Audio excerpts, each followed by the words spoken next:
Sandal लिए हैं बच्चों के भी इंग्लिश फूड हाउस से।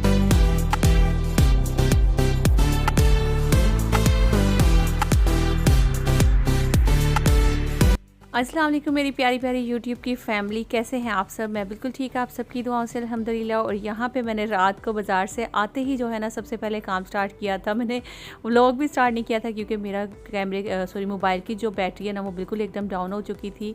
फिर मैंने उसको चार्जिंग पर लगाया और मैं फटाफट खीर बनाने लगी। खीर के लिए सिंपली मैंने चावल ले लिए थे, तकरीबन 1 से 1.5 कप। उसको मैंने फटाफट से साफ़ किया, अच्छे से धोया और चावलों का तकरीबन पानी का आधा देगचा भर के ना उसमें चावल पकने के लिए रख दिए थे मैंने। ठीक है, अब जैसे ही चावल गल गए थे थोड़े से निकाल के मैंने ग्राइंड कर लिए। उसके बाद फिर जो बाकी ग्राइंड किए हुए चावल इसमें डाल के और तकरीबन 1.5 लीटर का दूध का ये डब्बा है जो कि मैं इसमें उल्टा दूंगी और थोड़ा सा मैं पानी भी इसमें ऐड कर दूंगी जिससे चावल अभी मज़ीद पकेंगे। यहाँ पे मैं एक खीर मिक्स का पैकेट जो है ना वो इसमें डाल रही हूँ ताकि एक अच्छी सी खुशबू आ जाए और जो खीर है ना वो भी जल्दी गाढ़ी होने लग जाए, क्योंकि मैं इतना थक गई थी बाज़ार से आने के बाद। पहले तो मेरा दिल किया कि मैं इतनी मेहनत वाली खीर नहीं बनाती हूँ, मैं जस्ट यही जो खीर का पैकेट है ना यही बना लेती हूँ। फिर मैंने सोचा कि नहीं, खीर जो है ना मज़ेदार सी ना बनी हो तो फिर मज़ा नहीं आता, फिर मतलब वो लुक ही नहीं आनी ना। एक जैसे कहते हैं ना कि मीठी ईद है तो फिर आपको पता है कि मीठा कोई ज़बरदस्त होना चाहिए। है, डब्बों वाली चीज़ें बहुत इजी होती हैं, जल्दी बन जाती हैं, लेकिन जिसमें आप थोड़ी सी मेहनत करते हैं ना वो और भी ज़्यादा मज़े की बन जाती हैं। अच्छा, इसमें मैंने चीनी भी ऐड कर दी थी, हस्बे ज़ायका जितनी मुझे ज़रूरत थी वो मैंने डाल दी थी, शायद वो वाला क्लिप ऐड नहीं किया। बाकी जैसे ही खीर हमारी गाढ़ी होने लगी, अब आप देख रहे हैं कि इसमें बबल्स बनने लग गए हैं। उसके बाद आप चेक कर लें इसके चम्मच से थोड़ा सा कि भाई खीर हमारी गाढ़ी हो रही है कि नहीं। ठीक है, उसके बाद आपने इसको पतीले में नहीं रखना, फ़ौरन से जिस बर्तन में निकाल रहे हैं उसमें निकाल दीजिएगा, क्योंकि ऊपर फिर एक गाढ़ी मोटी सी जो तय ना उसकी मलाई की क्या कहते हैं खीर के ऊपर जो वो जमना शुरू हो जाती है। तो बेहतर है कि आप इसको फ़ौरन से निकाल लें किसी भी बर्तन में। उसके बाद इसके ऊपर ड्राई फ्रूट्स डालें और ये हमारी खीर जो है ना डना डन है। अब जब ठंडी हो जाएगी फिर उठा के फ्रिज में रखेंगे और ठंडी ठंडी जो है ना वो नौश फरमाएंगे इंशाल्लाह। बनाने के बाद अब यहाँ पे एक मग भर के चाय का भी है तो सुकून आ गया। सर में बहुत शदीद वाली दर्द थी, तो अब मैंने कहा कि जल्दी से बच्चों के कपड़े निकलवाऊँ और इनको प्रेस करके इसमें लास्केट वगैरह जो डालनी है वो डाल कर रख देती हूँ, क्योंकि भाई साहब बहुत टाइम हो गया है। क्या टाइम हो गया भला अयान? 1:28 हो गए। सोच रही हूँ सारी शॉपिंग तो आपके साथ सुबह ही शेयर करूँगी, ईद वाले दिन ही। अभी जो है ना फ़िलहाल बच्चों के जो शलवार कमीज़ें हैं वो इनके जूते निकाल लेती हूँ, क्योंकि जो इनको सुबह नमाज के लिए जाना है पहन के ना। तो यहाँ जल्दी से शूज़ वूज़ निकालो, अपने जूते निकालो। तो जी अब यहाँ पे बच्चे अपने अपने पहले जूता दिखाने लगे हो हैं, पहले जूते दिखाने लगे हो। चलो दिखाओ, जल्दी करें फटाफट। वाह, ये यान के अच्छा लग रहा है, पहन के दिखाओ। हुसैन तो अभी सो गए। सैंडल लिए तुमने?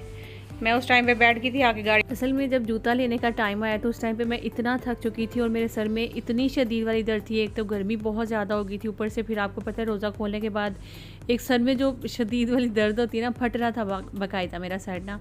फिर मैंने बच्चों को बोला कि आप एक काम करो, अपने पापा के साथ जाओ, जाके जूते ले लो जौन से भी आपने लेने हैं। मेरी बिल्कुल भी हिम्मत नहीं है कि मैं आपके साथ जाऊँ। तो खैर फिर बच्चे गए, उन्होंने अपनी पसंद से जूते ले लिए थे। दोनों के जूते बहुत ही ज़बरदस्त लग रहे हैं। और ये जो जूते हैं ये कौन से ब्रांड के थे आसिफ बता रहे थे, इंग्लिश बूट हाउस के नाम से। ये वाला जो ब्रांड है ना आसिफ को बहुत ही पसंद है। आसिफ तकरीबन पहले भी काफ़ी दफ़ा यहाँ से जूते ले चुके हैं। इनके फ़िक्स प्राइस होते हैं और इनका ये भी है कि जूता इनका अच्छा होता है, मतलब काफ़ी देर तक जो है ना वो चल जाता है।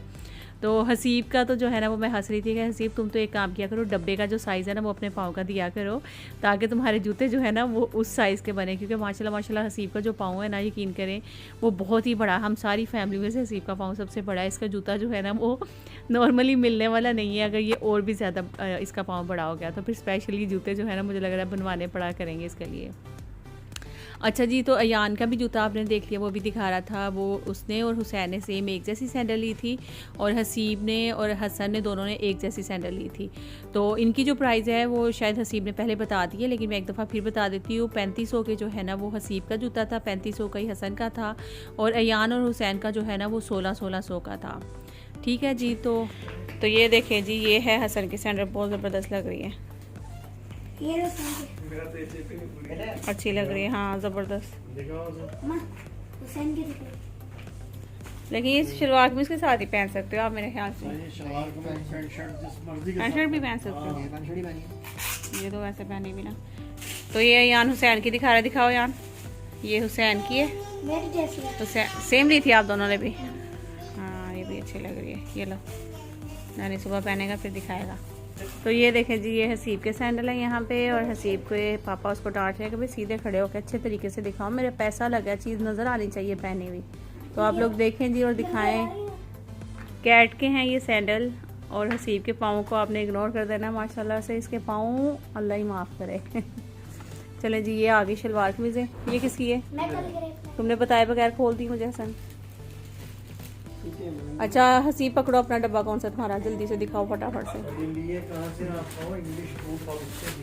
इंग्लिश बूट हाउस से लिए, इंग्लिश बूट हाउस से लिए भाई, सदर से। जिससे लेने हो जाकर ले सकता है, आपका दिल करे तो आप जाके वहाँ पे जूते खरीदे। कितने का है हसीब, कितने का ये? 3500 का एक सैंडल। 3500 का एक सैंडल। हसन तुम्हारा भी, और यान तुम्हारे?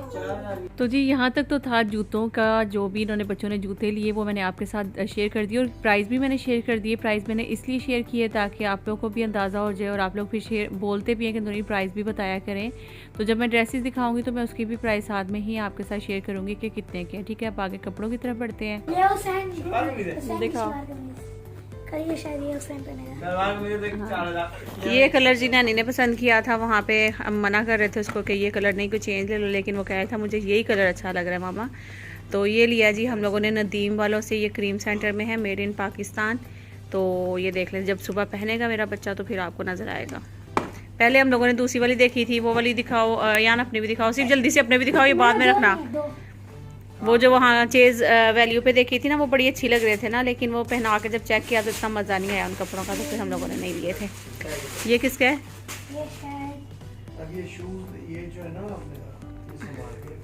ये दिखाओ, ये यान का है। हाँ वो भी दिखाओ। ये यान ने ये वाला कलर लिया है जी, इन्होंने इस दफ़ा अपनी मर्ज़ी के पसंद के कलर लिए हैं। और मैं बल्कि बार बार बोल रही थी हसन नसीब, आप बड़े हो गए हो, अपनी मर्ज़ी से कपड़े खरीदा करो, अब तुम लोग अपनी मर्ज़ी से देखा करो। हर जगह पे मामा पापा सामने आए, मामा पापा देखें। अभी ये प्रेस करूँगी ना हसन, ऐसे सही नहीं लग रहा, प्रेस करके तो फिर दिखाते हैं। हाँ वही ना हसन की, क्योंकि फिटिंग करवाई है थोड़ी सी। तो ये है जी हसीब का और हसन का, मेरे ख्याल में सेम ही कलर ले लिया हसीब हसन। ये दोनों कलर तुम दोनों के पास पहले थे मेरे ख्याल में। ब्लू कलर है, यही है, सेम कलर आप लोगों के पास पहले था, आप लोगों ने फिर ले लिया। एक तो बाज़ार में रश इंतहा का था, इतना रश था कि मैं आपको बता नहीं सकती। ऊपर जैसे ही अनाउंस हुआ कि भाई सुबह ईद है, तो फिर उस तरह से फिर और भी ज़्यादा रश होने लग गया था। ये अल्लाह का शुक्र है कि हम लोग टाइम से घर से निकले थे और टाइम में सही बाज़ार पहुंच गए, और शॉपिंग हमारी आलमोस्ट हो चुकी हुई थी। और जैसे ही रोज़ा खुलने के बाद, जब थोड़ी देर बाद, कोई 2-3 घंटों के बाद जब ऐलान हुआ अभी सुबह ईद है, तो फिर उस टाइम तो ऐसा एकदम रश रोड्स के ऊपर, बाज़ार में, इधर उधर हर जगह बढ़ गया था कि भाई कुछ समझ में ही नहीं आता कि क्या करें क्या ना करें। अच्छा हसन हसीब और रेयान हुसैन की शलवार कमीज़ की भी प्राइस मैं सोची कि आप लोगों को बता दूं, फिर आप लोगों ने कहना है कि इन कपड़ों की जो है ना वो आपने प्राइस नहीं बताई है। तो जो हसन और हसीब का सूट है ना, ये 4000 का एक सूट बना था।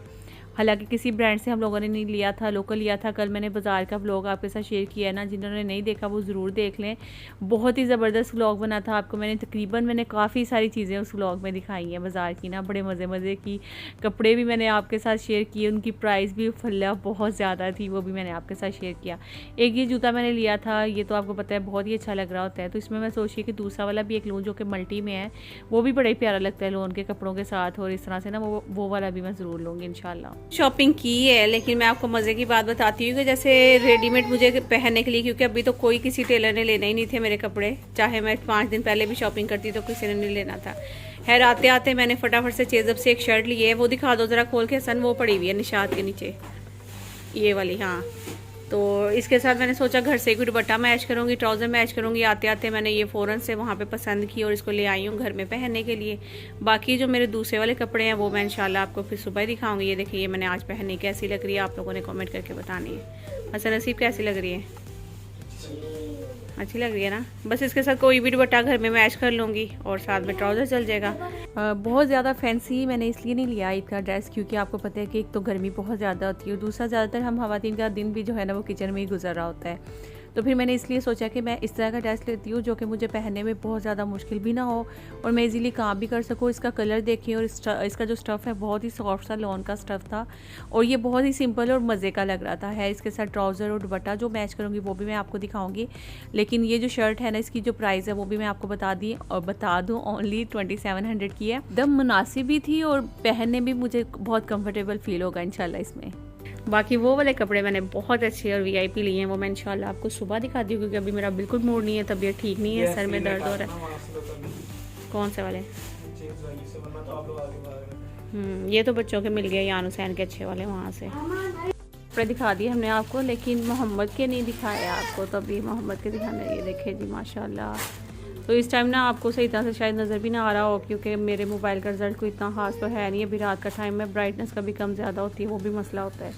तो इसलिए मैं कह रही हूँ कि बाकी की शॉपिंग आपको सुबह ही दिखाऊँ ताकि आपको सही से नज़र आइए। तो बच्चों के लिए भी प्रेस करने लगी थी, अब इनमें नाड़े वाड़े डाल के रखूँगी और मोहम्मद भी रोना शुरू हो गया। चलें ठीक है, फिर मैं मिलती हूँ बाद में। तो बहुत ही ज़्यादा थकावट के बावजूद भी मैंने सोचा कि बच्चों के कपड़े आज ही हम प्रेस करके रात को ही रखेंगे। मैं जो लास्टिक वगैरह डाली वो भी मैं अभी डाल लूँगी क्योंकि भाई साहब सुबह में पता नहीं टाइम मिले ना मिले और देर हो जाए तो फिर बड़ा मसला होना है। फिर ऊपर से लाइट का नहीं पता होता कि कभी भी जा सकती है, तो इसीलिए आपको हर चीज़ जो है ना वो रात को ही डन करनी चाहिए। यहाँ के हालांकि टाइम चेक करें आप, रात के 2 बज रहे थे और इस टाइम भी मेरे साथ शुक्र है कि आसिफ खड़े हो गए हेल्प करने के लिए। उन्होंने कपड़े इस्त्री करते गए, मैं लास्टिक डालती गई और साथ साथ हम हैंग करते गए। फटाफट सारे कपड़े जो थे ना वो हमने रख लिए हैंग करके। और ये देखिए साथ साथ मैं लास्टिक डालती जा रही हूँ शलवारों में। बाकी सारी शॉपिंग आपने देखी है, लेकिन ये सारी शॉपिंग कंप्लीट नहीं है। ये जस्ट आपको मैंने वो वाली शॉपिंग दिखा दी आज ईद की जो कि सुबह पहनी है इन्होंने इंशाल्लाह। तो मैंने सोचा कि मैं आपको दिखा दूँ एक दफ़ा जो मैं चीज़ें बाज़ार से लेकर आई हूँ और मैंने प्राइस भी आलमोस्ट मैंने जूतों की बता दी है। और अगर शलवार कमीज़ों की और ये सब चीज़ें इंशाल्लाह कल मैं पूरा शॉपिंग हॉल जो है ना वो आपके साथ शेयर करने वाली, जो भी मैं करके आई शॉपिंग उसके साथ मैं आपको प्राइस भी बताऊँगी इंशाल्लाह। तो यहाँ पे जो हमारी खीर है ना वो भी डन हो गई थी और ये ठंडी हो गई है बिल्कुल एकदम। तो मुझसे ये मिस्टेक क्या हुई थी मैं आपको बता देती हूँ। जो मतलब ये खीर मैंने ठंडी होने के लिए ना रात एसी में ही रख दी क्योंकि अब मैं सुबह का टाइम है तो ये अभी आसिफ लोग नमाज़ पढ़ने के लिए जा रहे हैं। जो चांदी वर्क था ना वो मुझे पहले नीचे लगाना था, फिर उसके ऊपर ड्राई फ्रूट्स गिराने थे। तो लेकिन मुझसे गलती ये हुई कि चांदी वर्क मैं भूल ही गई थी रात को और मैंने ड्राई फ्रूट्स सारे ऊपर डाल दिए थे। तो अब ये देखें इस तरीके से बस हम चांदी वर्क लगा देंगे, उसके बाद इसको फ्रिज में रखेंगे और ठंडी ठंडी जो है ना वो सर्व करेंगे। अच्छा, दूसरी मिस्टेक मुझसे ये हुई कि मैंने इसको ऊपर से ना जो क्लिंग रैप आता है ना, जो पेपर शीट होती है क्या कहेंगे उसको, वो इसके ऊपर लगा देना तो इससे एयर जो है ना वो उस पर ऊपर नहीं जाती और जिस तरह से आपको ये हार्ड सी ऊपर एक मलाई सी नज़र आ रही है ना वो भी नहीं आएगी। इसकी बहुत ही ज़बरदस्ती लुक होगी और खाने में बहुत ही ज़्यादा टेस्टी थी। तो बच्चे नमाज़ पढ़ने के लिए चले गए थे, खीर मैंने फ्रिज से निकाल के भी रख दी, बर्तन लगा दिए। यहीं से मैं अपना नेक्स्ट व्लॉग सोच रही हूँ कि शेयर करूँगी आप लोगों से क्योंकि ये व्लॉग फिर बहुत लंबा हो जाएगा और नेक्स्ट व्लॉग का ज़रूर इंतज़ार करिएगा। ईद वाले दिन ही मैं सोच रही हूँ कि अपने सारे कपड़े आपके साथ शेयर करूँ और मैं बहुत ही प्यारे प्यारे ड्रेस लेकर आई हूँ अपने लिए, वो भी मैं इंशाल्लाह आपके साथ शेयर करूँगी। ठीक है, तो ज़रूर इंतज़ार करिएगा। बाकी लाइक शेयर एंड सब्सक्राइब का बटन भी लाजमी दबा दें और जाते जाते मुझे ये भी ज़रूर बताइएगा कि अचानक वाली चांद रात पे आप सबका क्या रिएक्शन था, आपने ज़रूर कमेंट करके बताना है क्योंकि हमें तो पूरा यकीन था 30 रोज़े कंप्लीट होंगे, लेकिन 29 रोज़े में ही जो है ना वो चांद नज़र आ गया और सुबह जो है ईद हो गई। खैर अपना बहुत सारा ख्याल रखिएगा, दुआ में याद रखिएगा, लाइक जो करिएगा, नहीं आएगा सब्सक्राइब कर दीजिएगा मेरे चैनल को। मिलती हूँ इंशाल्लाह नेक्स्ट ईद के व्लॉग में। अपना बहुत सारा ख्याल रखिए जी, अल्लाह हाफिज़।